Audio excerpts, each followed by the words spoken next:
මම මචං මේ වෙලාවේ හෙන දුකෙන් ඉන්නේ. හරිද? ඔයාලා කවුරුත් දන්න ජනදාජව නැති වෙලා. හරිද? කියන්නත් දුකයි. ඒ වුණාට කරන්න දෙයක් නැහැ. ජනදාජව නැති වෙලා නාය ගිහිල්ලා උන්ගේ ගේත් එක්ක යට වෙලා හෙන සීන් එකක් වෙලා. හරිද? අපි හොඳට හොයලා බලලා මේ කියන්නේ. මේ විහිළුවන්නේ මේ යාළුවනේ මේ වීඩියෝ එක ෂෙයා කරන්න. අපි දැන් ජනදාජලායේ ගෙදෙට්ට යන්නේ.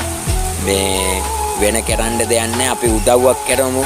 ඌ ආතල් පොරක් වුණාට දැන් ඉතින් කරන්න දෙයක් නැහැ. කාට තෝම සමා වෙන්නේ. ඒකින්ද මේ අපි ජනදාජ ගැන පොඩ්ඩක් හොයලා බලමු.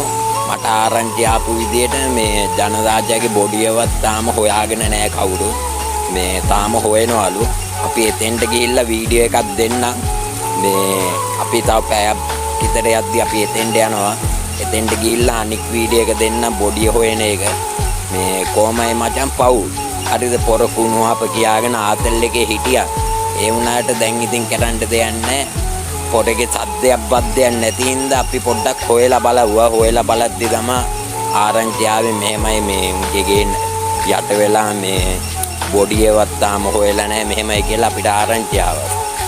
දැන් ඉතින් කරන්න දෙයක් නැහැ. ජනදාජගේ යාළුවෝ ටික ටක් ගාලා එන්න අපි ගිහිල්ලා බොඩිය හොයලා පොඩි සපෝට් එකක් දෙමු.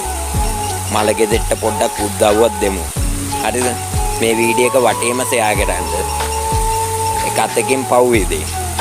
ලබන ආත්මේවත් හොඳ තැනක ඉපදේවා කියලා අපි ප්‍රාර්ථනා කරමු ජනදාජට.